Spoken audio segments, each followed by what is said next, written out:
Bien, Alfonso García Meroz, el presidente de CONFIEP, ha tenido la gentileza de venir esta noche para comentar con él este relevo en el Ministerio de Economía. Alfonso, gracias por venir. Buenas noches. Hola, Augusto. ¿Cómo estás? Buenas noches. Tu primera reacción a este cambio. Bueno, un cambio desde mi punto de vista, desde el punto de vista de CONFIEP, bajo un esquema, un proceso institucional.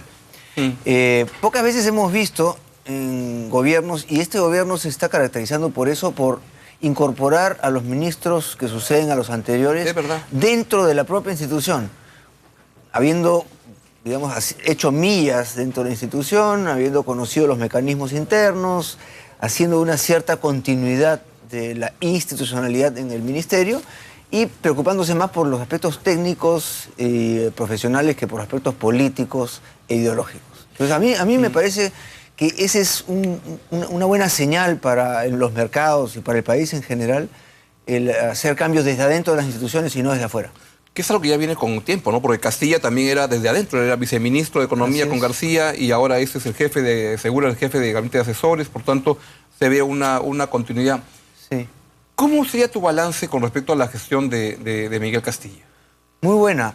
Miguel ha pasado por digamos, un proceso complejo, ¿no? Que es el de tratar de convencer a los mercados, a la opinión pública, a los empresarios, en general a todos los peruanos, que el gobierno que teníamos al frente no era aquella amenaza de replicar lo que sucede en otros países de Latinoamérica, que ya sabemos que está conduciendo. En lugar de convencer al presidente Ollanta que el modelo que estaba tomando era el correcto. No, mira, yo creo que acá hay méritos múltiples de distintos actores de la clase política en este gobierno, y uno le restaría méritos al presidente Humala de haber sabido reconocer astutamente qué era lo bueno, qué era lo malo, acercarse a lo bueno y alejarse de lo malo. Eso es un mérito del presidente. Y de corregir en el camino, ¿no? Cuando algo se iba, yo creo que el mérito de Castilla ha sido en el aspecto económico, ser suficientemente práctico por transmitir las señales claras, los criterios fáciles de entender para que el gobierno pueda haber entendido las diferencias entre lo bueno y lo malo y haber optado por lo bueno.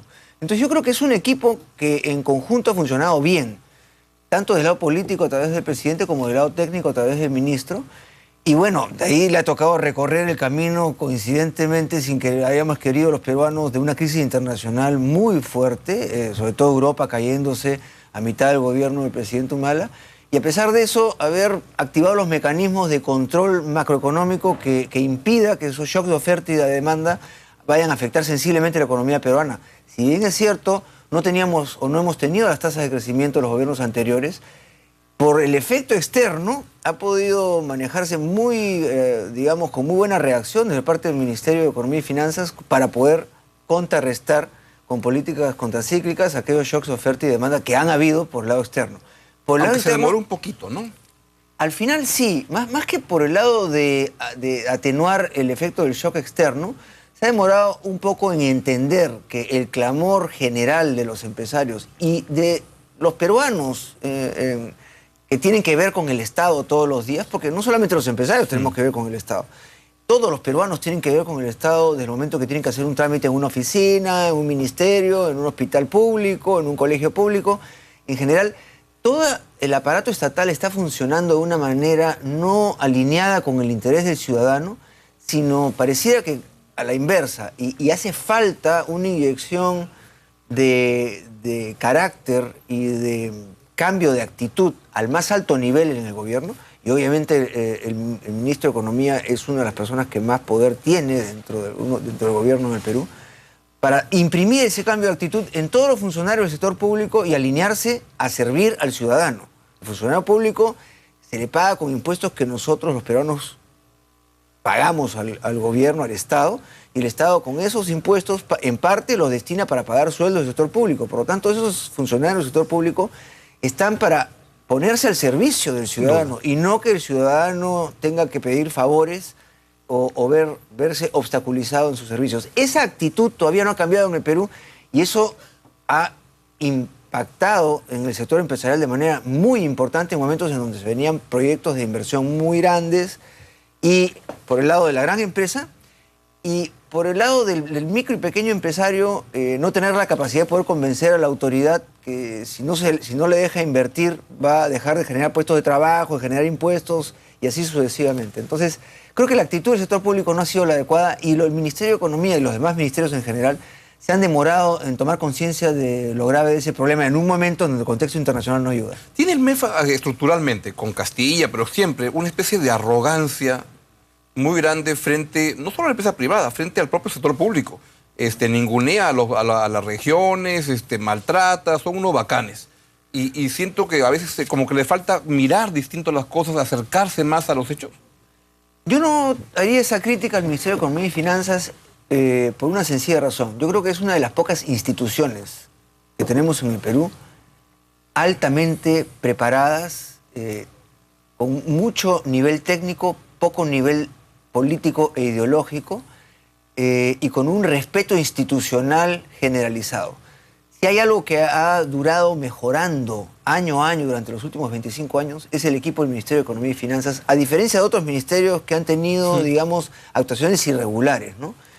Entonces, es cierto que con un ministerio con poca muñeca política y poca sensibilidad, porque lo que le corresponde es resguardar los recursos de todos los peruanos, puede ser en ciertos momentos antipático, pero yo no creo que eso se pueda convertir en arrogancia si la antipatía o la frialdad del Ministerio de Economía y Finanzas puede convertirse en un comentario de antipatía o de arrogancia por otros actores del escenario político o del escenario estatal. Pero bueno, eso es juicios de valor. Al comienzo había desconfianza con respecto al gobierno, que podía ser Chávez, que podía tener unas políticas estatistas. Eso ya se erradicó totalmente.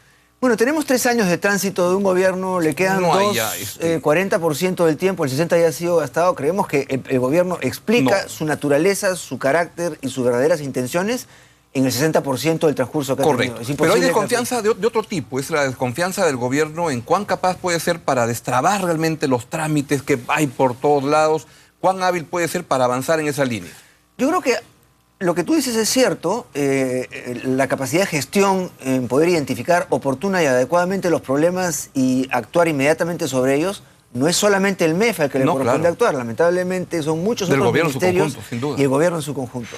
Y también la desconfianza está dada en la capacidad del gobierno de poder mitigar adecuadamente los riesgos políticos de corto plazo y de menor importancia, que si bien es cierto no afectan grandes decisiones de inversión o grandes proyectos de inversión o las economías de las grandes y las medianas empresas en el Perú, impactan de manera sensible, yo diría muy sensible, en decisiones de inversión y de consumo que se toman o se dejan de tomar en millones de empresarios todos los días en función a lo que leen en los periódicos, lo que escuchan en la radio o lo que ven en la televisión.